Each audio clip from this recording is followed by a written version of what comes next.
فأنا ناصح لإخواني بالصدع بالحق تبيض وجوههم. السكوت في مسألة الحزبية يضرها، فاصدع بما تؤمر وأعرض عن المشركين. سلامي على دماج ورجالها والشيخ يحيى ودار العلم يا سعد بانيها. Bismillahirrahmanirrahim. Kita sudah mulai membaca tafsir Ibnu Katsir yang ayat 144 dari Al-Baqarah. Dohirnya adalah sampai ke ucapan beliau wa hakadza qala ghairuh. Demikian pula ucapan orang lain. Wa huwa ahadu qaulai Syafi'i fi rahimahullah. Salah satu dari ucapan Asy-Syafi'i rahimahullah.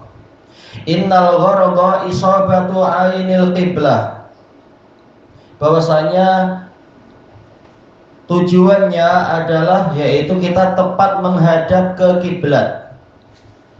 Wa qaulul akhar wa alaihil aksarun annal murad al muwajahah. Adapun pendapat yang lain dari Syafi'i, dan itu adalah pendapat jumhur ulama, yang dimaksudkan adalah al-muwajahah, yaitu yang penting adalah menghadap ke sana, tidak wajib ke arah mizab, tidak wajib betul-betul menghadap ke saluran air yang ada di Ka'bah itu. Yang penting kita sudah berusaha menghadap ke Ka'bah, dan itu cukup. Kama rawahul Hakim min hadis Muhammad bin Ishaq an Umair bin Ziyad al-Kindi an Ali radhiyallahu an, sebagaimana diriwayatkan oleh Al-Hakim dari Muhammad bin Ishaq dari Umair bin Ziyad, dari tentunya bukan Hakim langsung mendapatkan dari Muhammad bin Ishaq, ini mustahil. Tapi apa? Dengan sanad beliau sampai ke Muhammad bin Ishaq dari Ali sampai ke Ali bin Abi Thalib itu. Fawalli wajhaka syatrul masjidil haram qal syatruhu qibaluh. Makna syatruh yaitu qibaluh, yaitu arahnya, yaitu tidak wajib ke mizab, tidak wajib ke benda khusus yang ada di Ka'bah. Yang penting qibaluh, yaitu ke arah Ka'bah. Summa qala, lalu Al-Hakim menyatakan sahihul isnad wa lam yukhrijah. Sanadnya sahih. Namun Bukhari Muslim tidak meriwayatkannya. Disebutkan dalam catatan kaki, ini disepakati oleh Az-Zahabi. Dan inilah pendapat jumhur ulama, tidak wajib untuk mencari misalnya yang mana, tidak wajib. Yang penting kita menghadap ke kiblat, ke Ka'bah itu. Wa hadza qaulu Abil Aliyah wa Mujahid wa Ikrimah wa Sa'id bin Jubair wa Qatadah wa Rabi' bin Anas wa ghairihim. Ini pendapat para ahli tafsir banyak sekali. Berarti yang kita dapatkan tadi dari siapa? Ali bin Abi Thalib. Wa kama taqaddama fil hadisil akhar, sebagaimana telah berlalu dari hadis yang lain, ma bainal masyriqi wal maghribi qiblah, antara timur dan barat itu adalah kiblat. Ini untuk penduduk Madinah tentunya, sebagaimana dijelaskan oleh para ulama, yaitu sudah ada usaha. Seperti mungkin kita yang di Nusantara ini menghadap ke arah barat tapi serong ke arah utara sedikit, itu sudah cukup insya Allah. Yang penting apa? Sudah berusaha. Adapun di zaman sekarang kita sudah ada alat-alat yang sangat membantu untuk betul-betul tepat ke arah kiblat, itu lebih bagus lagi. Alat-alat digunakan untuk mendukung ibadah, itu bagus. Wa qala al-Qurtubi rawa Ibnu Jurayj an Atha an Ibni Abbas radhiyallahu anhuma anna Rasulullah sallallahu alaihi wasallam qala al-baitu qiblatun li ahlil masjid. Rasulullah SAW bersabda, Baitullah, maksudnya Baitullah di sini adalah Ka'bah, itu adalah kiblat untuk orang-orang yang di dalam masjid. Maksudnya adalah Masjidil Haram. Orang yang di dalam Masjidil Haram tentunya menghadapnya adalah ke arah Ka'bah. Wal masjid qiblatun li ahlil haram. Sementara Masjidil Haram ini kiblat untuk penduduk tanah suci, orang-orang yang di sekeliling situ, yang di tanah suci Makkah, mereka menghadapnya adalah ke arah Baitullah, ke arah Masjidil Haram. Jelas, untuk langsung lihat Ka'bah susah kalau dari luar. Yang penting apa? Sudah berusaha menghadap ke Masjidil Haram. Wal haram qiblatun li ahlil ard. Sementara tanah suci Makkah itu menjadi kiblat bagi penduduk seluruh dunia. Fi masyariqiha wa magharibiha min ummati, di barat dan timur bumi ini dari umatku.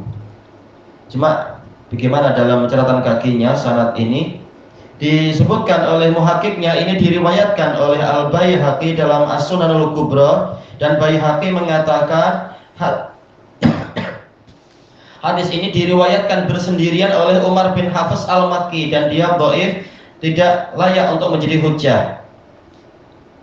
Dan diriwayatkan dengan sanad yang lain yang dhaif dari Abdullah bin Hafiz, dan juga orang ini tidak layak untuk menjadi hujjah. Dan juga apa? An-Anah Ibnu Juraid dari Atta ini selalu jadi masalah sejak dulu sampai minggu ini diperbincangkan di majmu'ah yang memang apa? Mengambil berat masalah sanad-sanad hadis. Sebenarnya riwayat ini diterima atau tidak diterima, riwayat Ibnu Juraid dari Atta ini yang selalu jadi masalah karena beliau mudallis. Ini yang menyebabkan apa? Kita pening selalu. Tapi apa? Telah dijelaskan oleh Al-Hafidz Ibnu Rajab Al-Hambali di dalam kitab beliau Syarah Ilal At-Tirmidzi. Ibnu Juraid sudah mengatakan, kalau saya mengatakan qala Atta, berarti ini adalah Atta bin Abi Rabah, dan beliau siqah ma'ruf, orang yang paling faqih dalam masalah haji dari Ibnu Abbas. Tayyib. Cuma masalahnya Ibnu Juraid sekarang tidak mengatakan qala Atta tapi an Atta. Ini yang jadi masalah. Dan sementara Ibnu Juraid punya dua guru, dua-duanya namanya Atta. Yang satu Atta bin Abi Rabah yang siqah dan faqih ini, yang satu lagi adalah Atta Al-Khurasani, Atta bin Abi Muslim Al-Khurasani, dan dia ini dhaif. Dia faqih tapi dhaif dari masalah sanad, yaitu siapa? Atta bin Abi Muslim Al-Khurasani. Makanya sebagian ulama mengatakan selama dia tidak mengatakan qala Atta, maka berarti apa? Kemungkinan besar ini adalah dhaif karena Atta Al-Khurasani. Nah, sekarang dia an, bukan qala. Sebagian ulama yang lain tidak memperhatikan yang sampai sedetail ini. Yang penting Ibnu Juraid dari Atta ini ambil aja, tak masalah. Memang ini khilaf sejak dulu. Yang lebih selamat adalah kita mencukupkan diri dengan yang dijelaskan oleh Ibnu Juraid sendiri. Kalau menggunakan qala berarti Atta-nya siqah, yaitu Atta bin Abi Rabah. Kalau tidak mengatakan qala tapi pakai an-anah, kita ingat hukum para ulama bahwasanya Ibnu Juraid ini, beliau ini adalah mudallis, tidak terang-terangan, sehingga ya terpaksa kita perlu mencari penguat yang lain. Seperti yang di hadapan kita ini tidak menggunakan apa? Qala tapi an. Dan juga apa? Sanadnya telah kita lewati dalam catatan kaki tadi, dua-duanya dhaif dan tidak layak menjadi hujjah. Berarti untuk sanad yang ini tidak boleh dipakai kalau sendirian, tidak ada penguat. Kita lanjutkan, tapi praktek dari jumhur ulama seperti itu. Kita yang di negeri yang jauh dari negeri Makkah, cukup kita berusaha mencari arah Makkah, seperti yang biasa kita lakukan sehari-hari kalau sholat, karena kita tak mampu melihat langsung ke sana.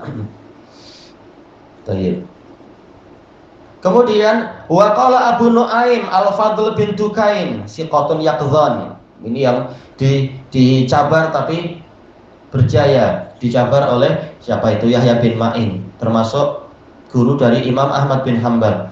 Qala haddatsana Zuhair bin Abi Muhammad, mungkin siqah ma'ruf. An Abi Ishaq Anil Bara, Abi Ishaq As-Sabi'i banyak meriwayatkan dari Al-Bara. Cuma terkadang an-anahnya diragukan karena beliau ada tadlisnya sedikit. Radhiyallahu anhu anna Nabiyya sallallahu alaihi wasallam shalla qibala Baitul Maqdis 16 syahran aw 17 syahran. bahwasanya Nabi Shallallahu Alaihi Wasallam sholat menghadap ke Baitul Maqdis selama 16 atau 17 bulan. Wa kana yu'jibuhu qiblatahu qibalal bait. Qiblatuhu qibalal bait. Beliau suka kalau kiblatnya itu menghadap ke Baitullah di Ka'bah. Alnya di sini bukan istighraqiyah tapi al-ahdiyah zihniyah, yaitu Baitullahil Haram, bukan Baitul Maqdis. Wa annahu shalla sholatal asr. Kemudian apa? Cerita bahwasanya beliau pernah mengerjakan sholat asar. Wa shalla ma'ahu qaum, dan ada sekelompok orang yang sholat bersama beliau. Bukan semua penduduk Madinah pergi ke Masjid Nabawi. Masing-masing kabilah punya masjid. Baik, dalam satu area di Madinah. Ini menunjukkan bahwasanya walaupun satu kota, masih dalam satu kota boleh, yaitu apa? Masjid lebih dari satu dan tidak dikatakan sebagai masjid diror, karena Madinah masjidnya banyak. Sebagian sahabat sholat bersama Nabi, sebagian memilih apa yang Allah Ta'ala mudahkan, yaitu di masjid masing-masing kaum. Fa kharaja rajulun mimman kana yusalli ma'ah. Lalu keluarlah seorang lelaki dari jamaah yang sholat bersama beliau. Fa marra ala ahlil masjid wa hum raki'un. Lalu beliau ini yaitu lelaki ini melewati orang-orang yang ada di masjid itu. Ini masalahnya tidak dijelaskan. Kenapa al-masjid? Masjid yang mana? Apakah masjid yang dikatakan masjid qiblatain atau masjid Quba? Ini yang tidak disebutkan sayangnya. Dalam keadaan mereka ruku'. Faqala ashhadu billahi laqad shallaitu ma'a Rasulillahi sallallahu alaihi wasallam qibala Makkah. Saya bersaksi dengan nama Allah, sungguh saya telah sholat bersama Rasulullah SAW ke arah Makkah. Tidak wajib untuk apa? Orang yang jauh dari Makkah berusaha untuk tidak wajib untuk tepat di Ka'bah. Yang penting sudah berusaha menghadap ke Makkahnya. Fadaru kamahum qibalal bait. Lalu mereka pun berpusing, berputar sebagaimana keadaan mereka, yaitu dalam keadaan ruku' ke arah Baitullah yang di Ka'bah, yang di Makkah itu. Wa qala Abdul Razzaq akhbarana Israil an Abi Ishaq anil Bara. Tak disebutkan dalam catatan kaki sanad ini diambil dari kitab apa, tapi jelas dohir sanadnya sahih. Riwayat Abi Ishaq dari Al-Bara itu banyak sekali dalam Bukhari Muslim dan diterima, walaupun Abu Ishaq disifati ada tadlisnya. Dan dohir sanadnya sahih. Abdul Razzaq dari Israil asbatun nas fi Abi Ishaq, enggak masalah. Lama qadima Rasulullah sallallahu alaihi wasallam al-Madinah shalla nahwa Baitul Maqdis 16 syahran aw 17 syahra. Tatkala Rasulullah sallallahu alaihi wasallam sudah tiba di Madinah, beliau mengerjakan sholat ke arah Baitul Maqdis selama 16 bulan atau 17 bulan. Wa kana Rasulullah sallallahu alaihi wasallam yuhibbu ayyuhawwala nahwal Ka'bah. Dan Rasulullah sallallahu alaihi wasallam suka kalau diarahkan ke arah Ka'bah. Fanazalat, lalu turunlah ayat qad nara taqalluba wajhika fis sama. Sungguh kami telah melihat berbolak-baliknya wajahmu ke arah langit. Fa surifa ilal Ka'bah. Lalu Rasulullah SAW pun dihadapkan ke arah Ka'bah, yaitu diperintahkan menghadap ke Ka'bah apabila sholat. Wa rawan Nasa'i an Abi Sa'id ibnil Mu'alla, dari kalangan sahabat. Qala kunna naghdu ilal masjid ala ahdi Rasulullah sallallahu alaihi wasallam. Kami sering berpagi-pagi menuju ke masjid. Ini ghada yaghdu terkadang artinya berpagi-pagi, terkadang artinya mutlaqul zahab, yaitu sekedar pergi, terserah di waktu apa. Pada zaman Rasulullah sallallahu alaihi wasallam, fanamurru alal masjid fanusalli fi. Lalu kami melewati masjid, kemudian kami sholat di situ. Famararna yauman, lalu pada suatu hari kami lewat wa Rasulullah sallallahu alaihi wasallam qa'idun 'alal mimbar, dalam keadaan Rasulullah SAW sedang duduk di atas mimbar. Faqultu laqad hadatsa amr. Maka saya mengatakan telah ada suatu peristiwa, sampai-sampai Rasulullah naik ke mimbar. Fajalastu. Lalu saya pun duduk, yaitu saya masuk ke masjid itu, kemudian saya duduk. Saya ingin tahu apa yang hendak diumumkan. Faqara'a Rasulullah sallallahu alaihi wasallam hadhil ayah. Lalu Rasulullah sallallahu alaihi wasallam membaca ayat ini. Qad nara taqalluba wajhika fis sama. Sungguh kami telah melihat berbolak-baliknya wajahmu ke arah langit. Falanuwalliyannaka qiblatan tardaha. Maka pastilah kami benar-benar akan mengarahkan engkau kepada kiblat yang engkau ridhoi. Hatta faragha minal ayat, sehingga Rasulullah selesai dari pembacaan ayat. Faqultu li sahibi, lalu saya berkata kepada teman saya, ta'al narka rak'ataini qabla ayyanzila Rasulullah sallallahu alaihi wasallam. Marilah kita sholat 2 rakaat sebelum Rasulullah SAW turun dari mimbar. Fanakuna awwala man shalla, agar kita menjadi orang yang pertama kali sholat ke arah Ka'bah. Fatawaroina, lalu kami pun menyembunyikan diri, mungkin apa, di balik dinding ataukah di balik tiang-tiang.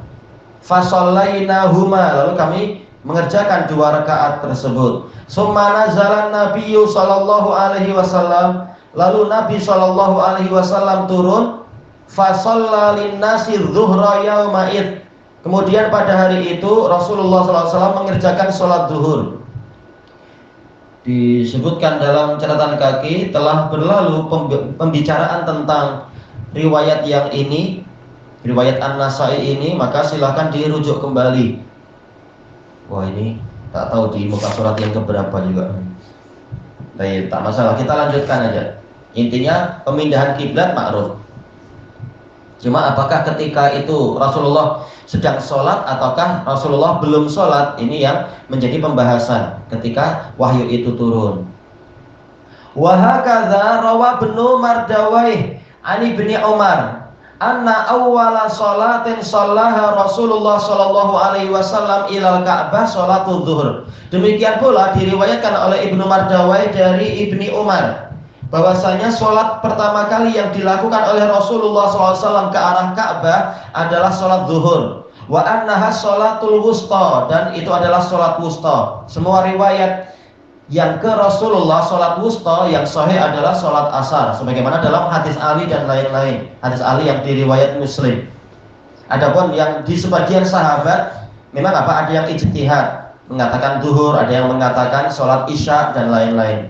Tapi yang riwayat di hadapan kita ini jelas itu adalah termasuk ijtihad yang keliru kalau sahabat yang mengucapkan itu. Yang betul adalah apa? Salat asar, sebagaimana di Sahih Muslim.